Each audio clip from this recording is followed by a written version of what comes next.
আমরা ধানমন্ডি লেকের পাড়ে প্রথম বৃক্ষরোপণ করি এবং এমনকি কবি সুফিয়া কামাল থেকে শুরু করে আমাদের অনেকেই সেখানে গাছ লাগিয়েছিলেন।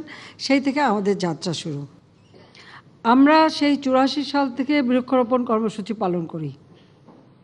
তখন তো রাজনীতি নিষিদ্ধ ছিল, তারপরেও আমরা কিন্তু আমাদের এই পরিবেশ রক্ষা বা জলবায়ু পরিবর্তন এসব কিন্তু তখনও বিশ্বে আসে নাই। কিন্তু আওয়ামী লীগ আমরা উদ্যোগ নেই যে না, আমাদের সবসময় অবশ্য গাছ লাগানো এটা আমাদের একটা নীতি ছিল। তো তখন থেকে আমরা কিন্তু এই বৃক্ষরোপণ কর্মসূচি পালন করি এবং আমাদের কৃষক লীগের উপরেই আমরা দায়িত্ব দিই। তখন কৃষক লীগের সভাপতি ছিলেন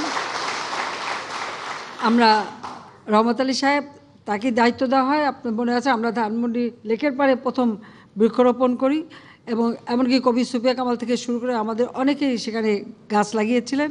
সেই থেকে আমাদের যাত্রা শুরু। আর এটা আমরা শিখেছি জাতির পিতা বঙ্গবন্ধু শেখ মুজিবের কাছ থেকেই, কারণ তিনি এদেশে যেমন ঘোড়দৌড় বন্ধ করে দিয়েছিলেন, সেই রেসকোর্স ময়দান, সেখানে প্রথম বৃক্ষরোপণ করেন। ওখানে যে নারকেল গাছগুলি, অনেক পুরনো নারকেল গাছগুলি তার সময় লাগানো, তিনি নিজের হাতে বৃক্ষরোপণ করেন। এমনকি আমাদের গণভবনে এখানে যদি আমরা গাছগুলি দেখি, এর পুরনো সব গাছগুলি কিন্তু বঙ্গবন্ধুর নির্দেশেই লাগানো ছিল এবং খুব চমৎকারভাবে গাছগুলি সাজিয়ে লাগানো।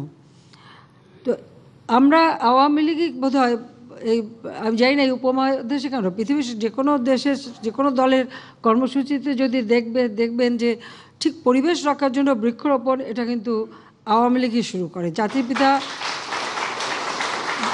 আমাদের যে চর অঞ্চল, সেই নিজুম দ্বীপ থেকে শুরু করে ঢালার চর থেকে শুরু করে বিভিন্ন দ্বীপে এখন যে গাছপালা আছে, এটা কিন্তু জাতিপিতা বঙ্গবন্ধু শেখ মুজিবের নির্দেশেই কিন্তু এই গাছপালাগুলি লাগানো হয়। এবং সেখানে শুধু গাছ না, গাছের সাথে সাথে যেমন জোড়ায় জোড়ায় পাখি, হরিণ এই বা বিভিন্ন পশু পাখি, এগুলি জোড়ায় জোড়ায় সেখানে ছেড়ে দেওয়া, সেটাও কিন্তু জাতির পিতা বঙ্গবন্ধু শেখ মুজিবের নেতৃত্বে। ভোলার আশেপাশে যতগুলি চর আছে সবগুলিতে কিন্তু তার নির্দেশে বৃক্ষরোপণ শুরু হয়। কক্সবাজার এখন জলোচ্ছ্বাস থেকে মুক্ত থাকে, একসময় জলোচ্ছ্বাসে কিন্তু এগুলি ভেসে যেত।